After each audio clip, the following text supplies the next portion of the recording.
할렐루야. 예수 그리스도의 이름으로 축복합니다. 사랑합니다. 오늘 하나님의 말씀은 에스겔 37장 1절부터 10절까지 말씀입니다. 여호와께서 권능으로 내게 임하시고 그 신으로 나를 데리고 가서 골짜기 가운데 두셨는데 거기에 뼈들이 가득하더라. 나를 그 뼈 사방으로 지나게 하시기로 본즉 그 골짜기 지면에 뼈가 심이 많고 아주 말랐더라. 그가 내게 이르시되 인자야 이 뼈들이 능히 살겠느냐 하시기로 내가 대답하되 주 여호와께서 아시나이다. 또 내게 이르시되 너는 이 모든 뼈에게 대언하여 이르기를 너희 마른 뼈들아 여호와의 말씀을 들을지어다. 주 여호와께서 이 뼈들에게 말씀하시기를 내가 생기로 너희에게 들어가게 하리니 너희가 살리라.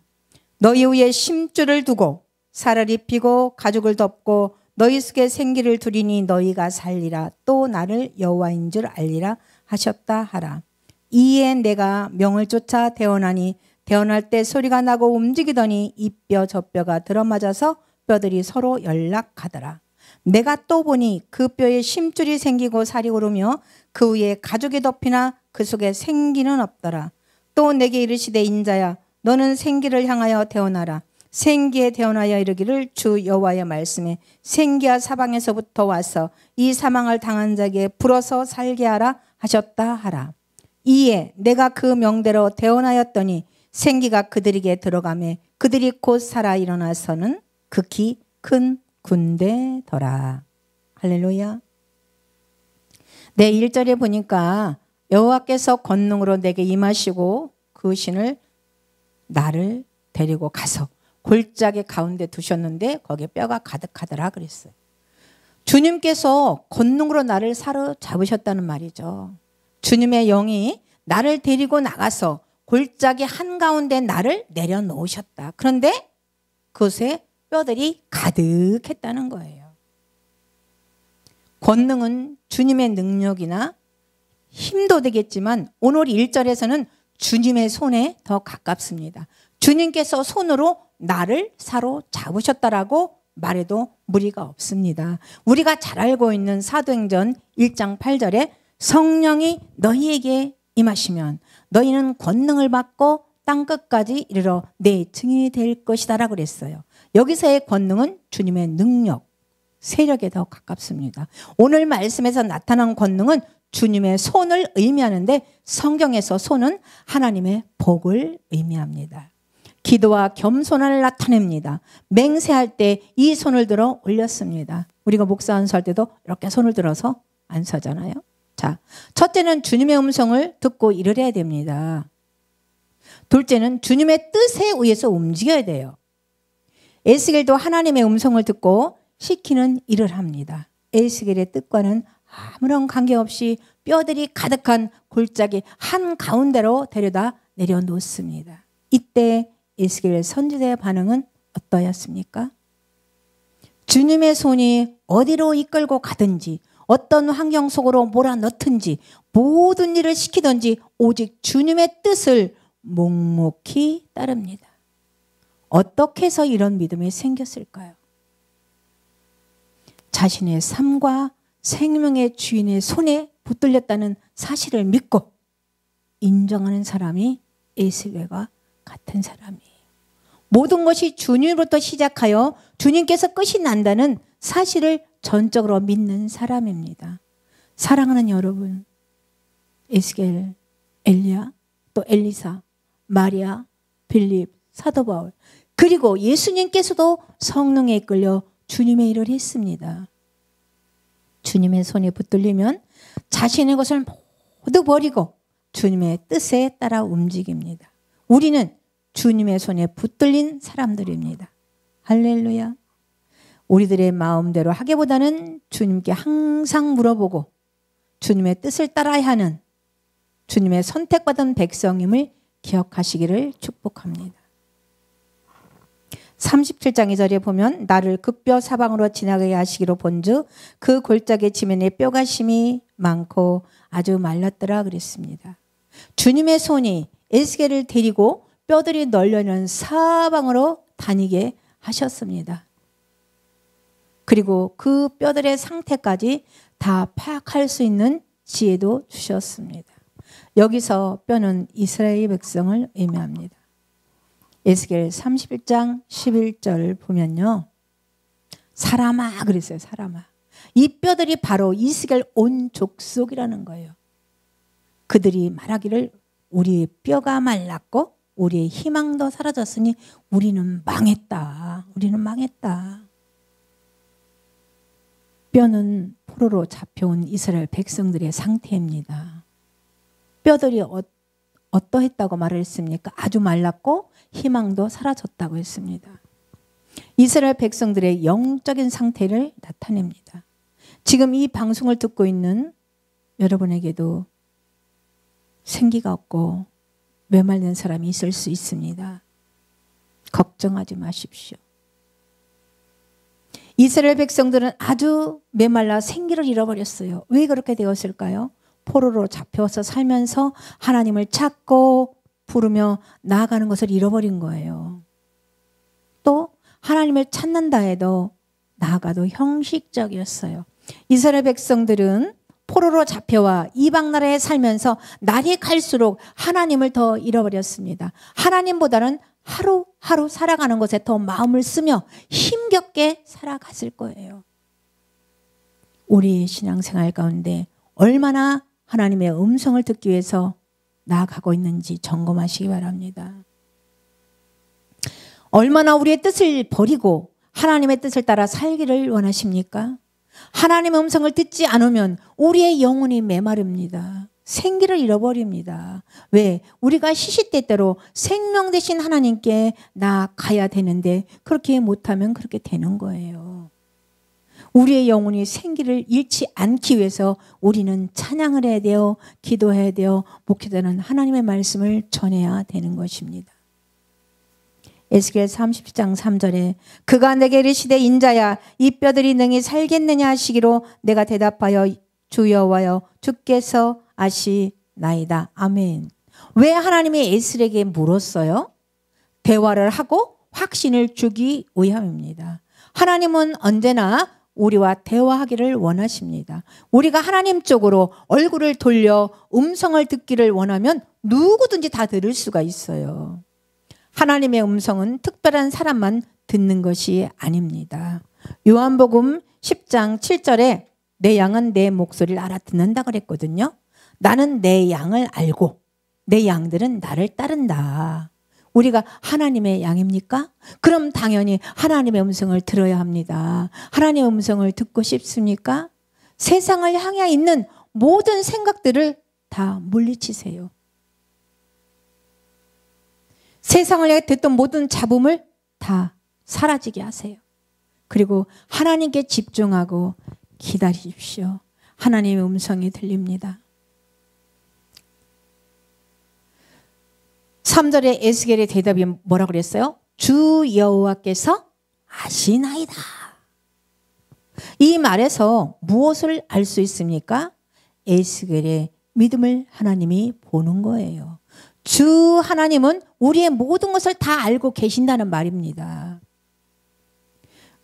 요한복음 21장에 보면요. 예수님은 베드로에게 네가 나를 사랑하느냐? 3번 질문을 했어요. 여기서 베드로는 주님께서 아시나이다를 4번을 쓰면서 대답을 합니다. 주님은 3번이나 부인을 했지만 그래도 주님을 여전히 자신을 사랑하고 있음을 베드로가 굳게 믿고 있는 거야. 나 주님을 배신했었어요. 그렇지만 나는 지금은 더 예수님을 사랑하고 있다는 걸 고백하는 거예요. 주님을 배신한 걸 생각하면 너무 죄송스럽지만 난 주님을 사랑한다는 거예요. 우리도 이런 믿음이 있어야 합니다. 어떤 실수와 상황에도 주님은 우리를 사랑하며 대화하기를 원하시는 것입니다. 4절 에스겔 37장 4절 말씀. 또 내게 이르시되 너는 이 모든 뼈들에게 대언하여 이르기를 너희 마른 뼈들아 여호와의 말씀을 들을지어다 그랬어요. 여기 보니까 뼈들에게 대언하여 이르기를 그랬어요. 대언, 하나님의 말씀 선포, 치유와 위로하는 것들.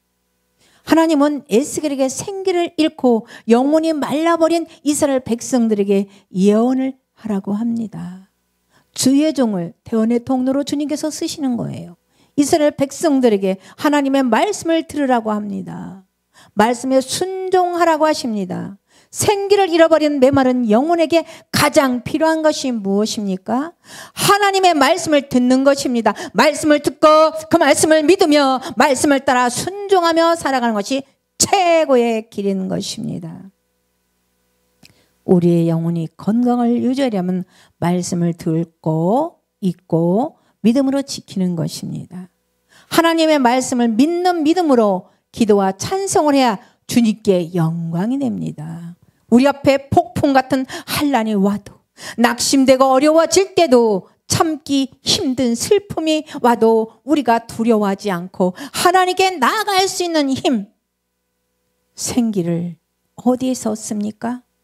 하나님의 말씀에서 얻습니다. 말씀을 믿고 기도와 찬송을 할 때 하나님의 사랑이 우리 마음속에 있는 두려움을 다 몰아내 줍니다. 마음속 깊은 곳에서 하나님을 향한 뜨거운 감사가 넘쳐납니다. 사랑하는 여러분, 하나님의 말씀을 들으십시오. 메마른 영혼이 생기가 들어가야 살아납니다.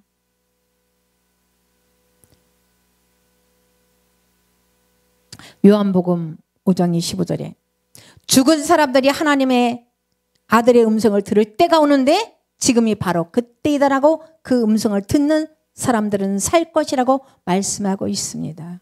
에스겔 37장 5절에도 보면 주 여호와께서 뼈들에게 말씀하시기를 내가 생기로 너희에게 들어가게 하리니 너희가 살리라. 할렐루야. 생기는 뭡니까? 숨이에요. 숨. 바람, 영, 예언의 영, 하나님의 영입니다. 에스겔을 통하여 하나님이 말씀하십니다. 생기를 잃고 메말라버린 너희들 속에 생기를 불어넣어 생기를 찾아 다시 살아나게 하겠다고 약속을 하고 계십니다. 우리의 영혼과 삶의 생기를 잃었습니까? 내일을 알 수 없어 꿈이 없습니까? 목적이 분명치 않습니까? 주 하나님께 나아가 말씀으로 회복하십시오.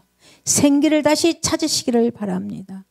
사단이 빼앗아간 꿈을 예수 이름으로 다시 찾으십시오. 말씀 안에서 목적과 목표를 확실하게 세우십시오. 지나간 과거 다 버리세요. 그러나 과거를 버리면서 미래까지 버리는 어리석음을 범하지 마십시오. 지나간 과거에 매여 있으면 미래를 찾아갈 수가 없습니다. 과거를 풀어버리십시오. 그래야 앞에 있는 미래를 향하여 나아갈 수가 있습니다. 의심을 믿음의 방망이로 탁탁 깨트려 버리세요. 의심은 누가 주는 거예요?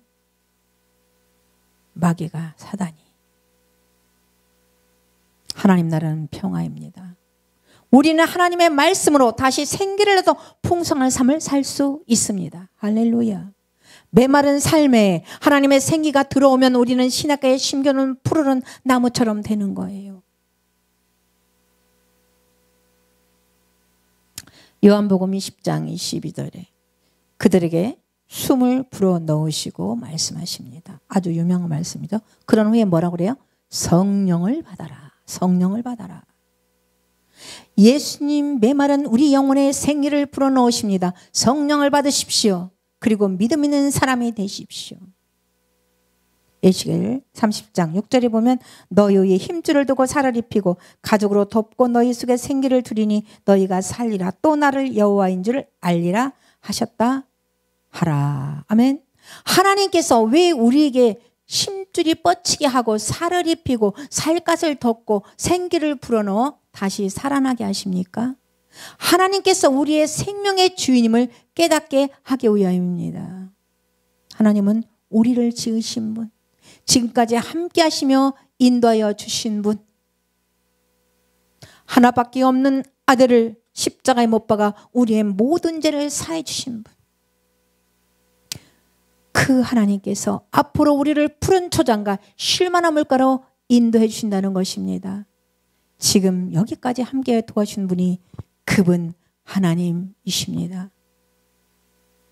성령 하나님 도와주시니 감사합니다. 찬양 속에 함께 하시니 감사합니다. 설교 듣는 우리 모두에게 함께 하시니 감사합니다. 성령님 감사합니다. 에스겔 37장 14절에 보면 내가 또 내 신을 너희 속에 두어 너희로 살게 하고 내가 또 너희를 너희 고토에 거하게 하리니 나 여호와가 이 일을 말하고 이른 줄을 너희가 알리라. 나 여호와의 말이니라 하셨다 하라. 그리고 37장 7절도 한 번 더 보겠습니다. 이에 내가 명을 쫓아 대원하니 대원할 때 소리가 나고 움직이더니 이 뼈 저 뼈가 들어맞아서 뼈들이 서로 연락하더라. 에스겔이 하나님의 명을 받은 대로 예언을 했어요. 말씀을 선포했습니다. 그랬더니 무슨 일이 일어났어요? 소리가 나서 보니 뼈들이 이어지는 요란한 소리가 났다고 증거하고 있습니다. 하나님의 말씀을 순수하게 듣고 그대로 믿고 단순하게 행동으로 옮길 때 놀라운 기적이 일어납니다. 하나님 우리와 함께 하심을 경험하고 큰 기쁨과 감사로 더 가까이 나가시는 여러분이 되기를 예수의 이름으로 축복합니다. 사도행전 4장 19절에 보면 그때 베드로와 요한은 대답을 했어요. 어떻게? 하나님의 말씀을 듣는 것보다 당신들의 말을 듣는 것이 하나님 보기에 옳은 일인가 판단해 보시오 그랬어요. 하나님의 기적을 경험해서 기쁨과 감사를 맛보고 싶습니까? 그럼 세상 사람들의 말에 귀 구리지 마세요. 듣지 마세요. 하나님의 말씀을 들으십시오. 하나님 말씀을 들었으면 믿으십시오. 그리고 미래를 기대하면서 앞으로 전진하여 나가기를 원합니다. 에스겔 37장 8절에 보면 내가 또 보니 그 뼈에 심줄이 생기고 살이 오르며 그 위에 가죽이 덮이나 그 속에 생기는 없더라. 아멘. 우리나라 교회에 이런 사람들이 너무 많아요. 몸은 있으나 생기가 없습니다. 생기 없는 사람들이 교회에서 주인 노릇을 합니다. 그래서 예수님은 교회당 안에 들어가지 못하고 대문 밖에서 계시다가 돌아가십니다. 우리의 머리끝부터 발끝까지 생기로 충만하게 채우시기를 축복합니다. 그래서 입만 열면 감사가 튀어나오고 하나님의 은혜와 예수님의 사랑을 증거하게 되어야 합니다. 에스겔 37장 9절 또 내게 이르시되 인자야 너는 생기로 향하여 태어나라. 생기게 태어나야 이르기를 주 여호와 말씀에 생기와 사방에서부터 와서 이 사망을 당한 자에게 불어서 살게 하라 하셨다 하라. 하나님이 에스겔에게 생기를 예언하라고 합니다. 생기에게 너 생기야. 영혼이 죽은 사람들에게 들어가서 그들이 살아나게 하여라. 우리는 알고 있는 것을 활용하지 못하고 그냥 가만히 있을 때가 많아요. 우리나라는 아는 것을 활용하지 않는 것을 미덕이라고 생각하는 분들도 계시기 때문입니다. 그렇지 않습니다. 알고 있는 하나님의 말씀을 최대한으로 사용하십시오. 오늘 세 가지만 말씀해 드리겠어요. 하나님의 말씀과 예수님의 이름과 십자가의 보혈이 있습니다. 이 세 가지를 꼭 기억하시기를 바랍니다. 생기와 말씀대로 내 안에 들어와 마음과 영혼을 새롭게 할지어다. 예수의 이름으로 명한다. 할렐루야. 나를 사로잡고 있는 의심아 내게서 떠나가라. 예수의 보혈의 능력으로 상처난 내 마음을 덮어 치유할지어다. 사랑하는 여러분, 하나님의 말씀을 믿고 마른 뼈에게도 그 말씀을 믿음으로 선포하면 사단은 한 길로 왔다가 열 길 도망을 합니다. 그럼 그곳에 다시는 사단이 들어오지 못하도록 예수의 이름으로 십자가 보혈을 바르고 뿌리고 부으시기를 축복합니다. 에스겔 31장 10절입니다. 이에 내가 그 명대로 대언하였더니 생기가 그들에게 들어가매 그들이 곧 살아나서 극히 큰 군대더라. 하나님을 종들이 말씀을 전할 때 반드시 지켜야 될 게 있어요. 하나님의 종들은 말씀을 선포할 때 반드시 지켜야 할 것이 있습니다. 첫째, 하나님께로부터 말씀을 받아야 됩니다. 누구처럼? 에스겔처럼. 둘째는 예배자로 서서 말씀을 선포해야 합니다. 목회의 기획자는 하나님이세요. 예배 인도자 하나님이십니다. 예수님도 하나님께 말씀을 받았습니다. 주님의 종인 목회자도 당연히 주님께 말씀을 받아야 합니다. 그리고 목회자는 예배 인도자가 아니에요. 하나님 앞에서 예배자입니다. 사랑하는 여러분, 하나님께서 에스겔을 인자야, 즉 사람아 라고 부르신 것입니다. 하나님 앞에서 누구나 똑같습니다. 주님께서 주님의 영을 불어넣으시면 다시 창조되어 새롭게 됩니다. 마귀의 성품이 하나님의 성품으로 변하게 되어 주님이 새롭게 창조해 주시는 것입니다. 시편 104편 30. 주님께서 주님의 영을 불어넣으시면 그들이 다시 창조된다고 말씀하고 계십니다. 주님께서는 땅의 모습을 다시 새롭게 하십니다. 땅의 사람들의 모습을 새롭게 하십니다. 하나님의 사람으로 새롭게 하십니다. 생기로 우리 안에 들어가게 하십시오. 그리고 이제 기뻐하십시오. 우린 하나님의 생기를 새롭게 태어난 사람이라는 자부심을 가지시기를 축복합니다. 생기야 나를 새롭게 하라. 예수의 이름으로 생기야 나를 새롭게 하라. 내 머리부터 발끝까지 있는 모든 상처들은 예수 보혈의 피로 덮어질지어다. 치유될지어다. 할렐루야. 살아있는 사람과 죽어있는 사람의 차이는 무엇입니까? 살아있는 사람은 내일을 기대하며 하나님의 은혜로 기쁨과 감사가 넘칩니다. 그러나 죽어있는 사람은 과거에 매여 늘 불평과 원망을 합니다. 사랑하는 여러분, 지금 우리는 누구에게 잡혀 있습니까? 사탄입니까? 과거입니까? 우리는 반드시 하나님의 손에 잡혀 있어야만 됩니다. 그래야 생기를 공급받아 메마르지 않습니다. 사단은 예수의 이름으로 물리치고 과거는 풀어버리세요. 하나님의 손에 잡힌 사람이 되어 하나님의 음성을 듣고 하나님의 생기를 공급받아 풍성한 삶을 생명 대신 예수 그리스도의 이름으로 사시는 저와 여러분이 되기를 예수 그리스도의 이름으로 축복합니다. 축복합니다. 할렐루야.